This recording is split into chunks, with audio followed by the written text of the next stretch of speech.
Dia 38. Tornando-se um cristão de primeira classe. Jesus disse aos seus seguidores: vão pelo mundo todo e contem as boas novas a todas as pessoas. Marcos 16:15. Assim saberemos por onde Ele quer que nós andemos. Assim todas as nações conhecerão a sua salvação. Salmo 67:2. A grande comissão é a sua comissão. Você tem uma escolha a fazer. Ou você é um cristão da melhor qualidade, ou é um cristão mundano. Cristãos mundanos buscam principalmente a satisfação pessoal. Eles estão salvos, mas são egoístas.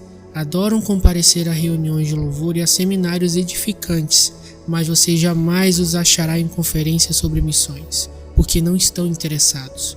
Suas orações se concentram em suas próprias necessidades, bênçãos e felicidade. É a fé do eu primeiro. Como Deus pode tornar minha vida mais confortável? Eles querem usar a Deus para seus propósitos, em vez de serem usados por Deus para os propósitos dele. Os cristãos de primeira classe, em contrapartida, sabem que foram salvos para servir e feitos para uma missão. Eles são ávidos por receber uma missão pessoal e se entusiasmam com o privilégio de ser usados por Deus. Os cristãos de primeira classe são as únicas pessoas totalmente vivas neste planeta. Sua alegria, confiança e entusiasmo contagiam, porque sabem que são relevantes. Acordam cada manhã na expectativa de que Deus opere por meio deles, de formas novas. Que tipo de cristão você quer ser? Deus o convida a participar na mais magnífica, ampla, multiforme e importante causa da história, o seu reino. A história é sua história. Ele está formando sua família para a eternidade. Nada é mais importante e nada durará tanto. Por meio do livro do Apocalipse, sabemos que a missão global de Deus será cumprida. Algum dia, a grande comissão se tornará a grande consumação. Nos céus, uma enorme multidão de pessoas de todas as nações, tribos, povos e línguas estará um dia perante Jesus Cristo para adorá-lo. Envolver-se como cristão de primeira classe lhe permitirá experimentar um pouco do céu antecipadamente. Jesus ordenou aos seus seguidores irem por todo o mundo e pregarem o evangelho a todas as pessoas. O pequeno bando de pobres discípulos do Oriente Médio ficou pasmado. Eles deveriam ir a pé ou cavalgar pequenos animais. Era tudo o que tinham para o transporte, e não existiam barcos capazes de atravessar um oceano. Logo, existiam verdadeiras barreiras físicas que os impediam de ir por todo o mundo. Hoje temos aviões, trens, ônibus e automóveis. No final, é um mundo pequeno que encolhe a cada dia. Você pode voar sobre um oceano em questão de horas e estar em casa no dia seguinte, se for necessário. As oportunidades para que os cristãos normais do dia a dia possam se envolver em missões internacionais de curta duração são praticamente ilimitadas. Cada canto do mundo está ao seu alcance. Pergunte à indústria do turismo. Não temos desculpas para não espalharmos o Evangelho. Agora com a internet, o mundo está ficando ainda menor. Além dos telefones e aparelhos de fax, qualquer crente com acesso à internet pode se comunicar pessoalmente com pessoas de praticamente todos os países do mundo. Todo o planeta está à ponta dos seus dedos. Até mesmo os mais remotos vilarejos têm acesso a e-mail. Portanto, você pode hoje entabular conversas evangelísticas com outras pessoas do outro lado do mundo sem ao menos sair de casa. Nunca na história foi tão fácil cumprir a incumbência de ir por todo o mundo. Os maiores obstáculos já não são a distância, os custos ou o transporte. O único obstáculo é nossa forma de pensar. Para ser cristão de primeira classe, você deve se dispor a algumas mudanças mentais. Sua perspectiva e suas atitudes devem mudar. Como pensar como cristão de primeira classe? Troque o raciocínio egoísta pelo raciocínio altruísta. A Bíblia diz: irmãos, não pensem como crianças, sejam adultos no seu modo de pensar. Esse é o primeiro passo para se tornar um cristão de primeira classe. As crianças só pensam em si, já as pessoas maduras pensam nas outras pessoas. Deus ordena: Não pensem somente em seus próprios interesses, mas estejam interessados nos outros também. É claro que essa é uma mudança de mentalidade difícil de ser realizada, pois somos naturalmente voltados para nós mesmos, e quase todas as propagandas nos incentivam a pensar em nós mesmos. A única forma de alterar esse padrão é sermos dependentes de Deus a cada momento. Felizmente, Ele não nos abandona para lutar sós. Deus nos deu seu Espírito. É por isso que não pensamos da mesma forma que as pessoas deste mundo. Comece pedindo ao Espírito Santo que o ajude a pensar nas necessidades espirituais daqueles que não creem toda vez que for falar com eles. Com a prática, você poderá desenvolver o hábito de orar silenciosamente, nada além de um murmúrio, por aqueles com quem se encontrar. Diga: Pai, ajuda-me a compreender o que está impedindo essa pessoa de conhecer você. Seu objetivo é verificar onde os outros se encontram em sua jornada espiritual, fazendo então todo o possível para levá-los a conhecer a Cristo. Você pode aprender a fazer isto adotando a mentalidade de Paulo, que disse: Não estou procurando o meu próprio bem, mas o bem de muitos, para que sejam salvos. Deixe de raciocinar de forma restrita e raciocine de forma global. Deus é um Deus global. Ele sempre se preocupou com o mundo inteiro. Deus tanto amou o mundo. Desde o início, Ele quis membros para sua família de todas as nações que criou. A Bíblia diz: de um só homem, Ele criou todas as raças humanas para viverem na terra.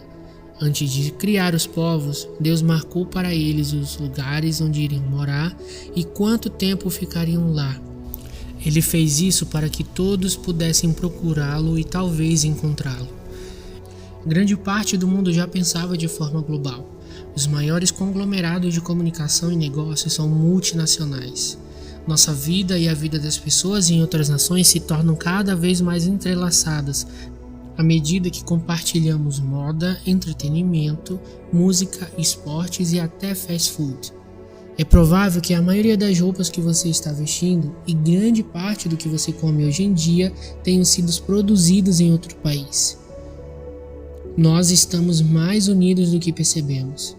Estamos vivendo dias emocionantes. Atualmente existem mais cristãos sobre a terra do que qualquer outra época. Paulo estava certo. A mesma boa nova que chegou até vocês está saindo pelo mundo. Ela está transformando vida em todas as partes, tal como transformou a de vocês. A melhor forma de começar a pensar de maneira global é começar a orar por países específicos. Cristãos de primeira classe oram pelo mundo.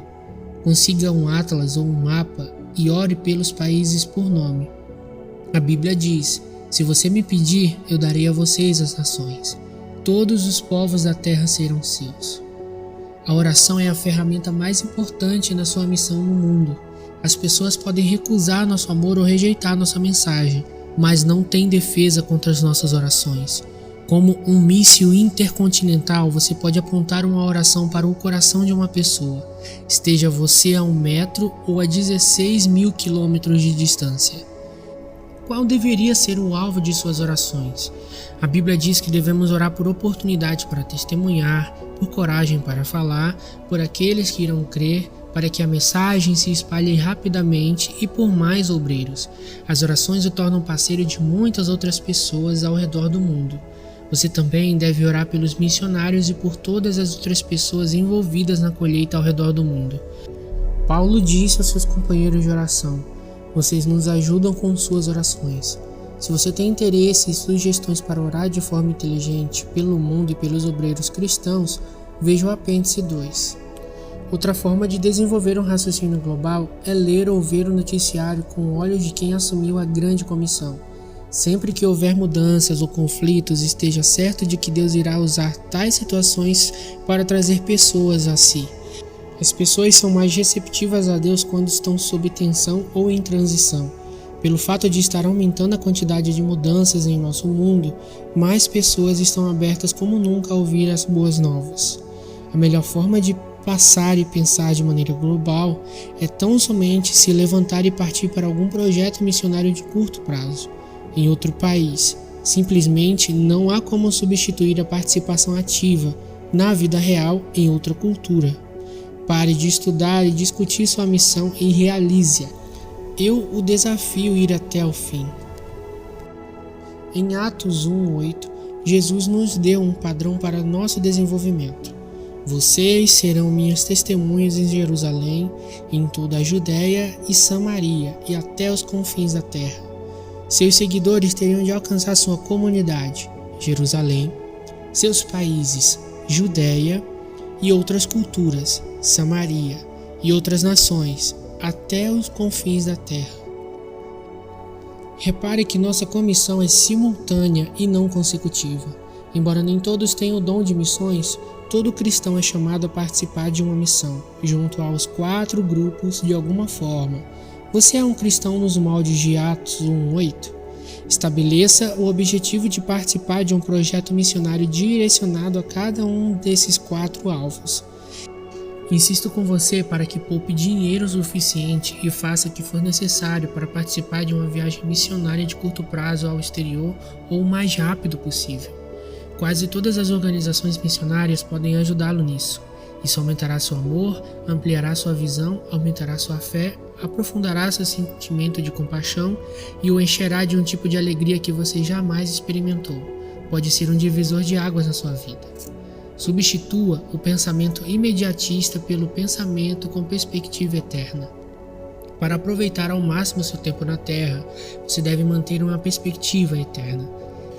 Isso irá evitar que você dê importância excessiva a questões menores e o ajudará a distinguir entre o que é urgente e o que é eterno.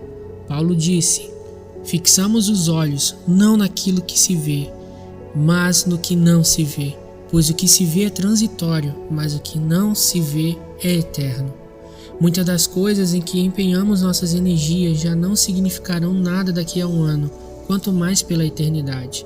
Não troque sua vida por coisas temporárias, mas Jesus lhe disse: todo aquele que se deixa desviar do trabalho que eu planejo para ele não está apto para o reino de Deus. E Paulo alertou: tratem das coisas deste mundo como se não estivessem ocupados com elas, pois este mundo, como está agora, não vai durar muito.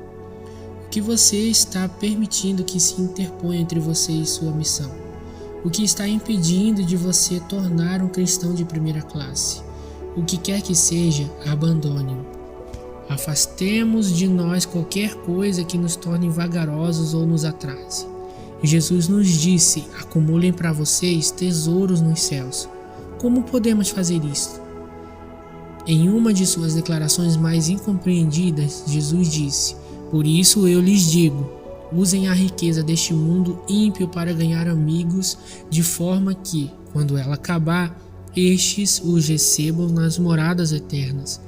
Jesus não quis dizer que você deve comprar amigos com dinheiro, mas que você deve usar o dinheiro que Deus lhe deu para levar as pessoas a Cristo.